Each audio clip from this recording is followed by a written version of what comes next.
കയ്യിൽ പൈസ ഇല്ല, പക്ഷെ ബിസിനസ് ചെയ്യാൻ ആഗ്രഹമുണ്ട്. എന്ത് ചെയ്യുമെന്ന് ആലോചിച്ചിട്ടുണ്ടോ? മേക്ക് ഇൻ വില്ലേജ് എന്ന സ്ഥാപനം നമുക്ക് സീറോ ഇൻവെസ്റ്റ്മെന്റിൽ ബിസിനസ് ചെയ്യാനായിട്ടുള്ള അവസരം നൽകുകയാണ്. അവരുടെ കൂടെ ചേർന്നിട്ട് നമുക്ക് റീസെല്ലിംഗ് ബിസിനസ് ചെയ്യാനായിട്ട് സാധിക്കും. സാധാരണ രീതിയിൽ ഡ്രസ് ഐറ്റംസ് ഒക്കെയാണ് അല്ലേ റീസെല്ലിങ്ങിനായിട്ട് നമുക്ക് കിട്ടുന്നത്. എന്നാൽ ഇവിടെ വ്യത്യസ്തമായിട്ടാണ് കേട്ടോ വരുന്നത്. സ്കൂൾ ഓപ്പണിംഗ് ഡേറ്റ് ആകാറായിട്ടുണ്ട്. അപ്പോൾ നമ്മളുടെ കുഞ്ഞുങ്ങളുടെ ഫോട്ടോസ് വെച്ചിട്ടുള്ള name slip, lunch box, bag, അത്തരത്തിലുള്ള ഒരുപാട് ഐറ്റംസ് മേക്ക് ഇൻ വില്ലേജ് നമുക്ക് പ്രിന്റ് ചെയ്ത് തരുന്നുണ്ട്.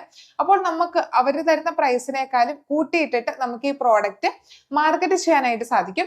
അപ്പോൾ നമ്മൾ എത്ര രൂപയാണ് കൂട്ടിയിട്ടിട്ടുള്ളത് ആ ഒരു എമൗണ്ട് നമുക്ക് പ്രോഫിറ്റ് ആയിട്ട് എടുക്കാനായിട്ട് സാധിക്കും. നല്ല ക്വാളിറ്റിയുള്ള ഐറ്റംസ് തന്നെയാണ് മേക്ക് ഇൻ വില്ലേജ് നൽകുന്നത്. ഇനി നിങ്ങൾക്ക് ബിസിനസ് ചെയ്യാനായിട്ട് ആഗ്രഹമില്ല, നിങ്ങളുടെ കുഞ്ഞുങ്ങളുടെ ഫോട്ടോ വെച്ചിട്ടുള്ള ഇത്തരത്തിലുള്ള ഐറ്റംസ് വേണമെങ്കിൽ മേക്ക് ഇൻ വില്ലേജിനെ കോൺടാക്ട് ചെയ്യാനായിട്ട് സാധിക്കും. ബിസിനസ് ചെയ്യാനായിട്ട് ആഗ്രഹമുള്ളവർക്ക് ഒന്ന് ട്രൈ ചെയ്യാവുന്നതാണ്. പ്രത്യേകിച്ച് ലൈസൻസിന്റെ ഒന്നും ആവശ്യം വരുന്നില്ല, സീറോ ഇൻവെസ്റ്റ്മെന്റ് ആണ്. അപ്പോൾ നിങ്ങൾക്ക് സ്കിൽ ഉണ്ടെങ്കിൽ, താല്പര്യമുണ്ടെങ്കിൽ ഒന്ന് ട്രൈ ചെയ്ത് നോക്കുക.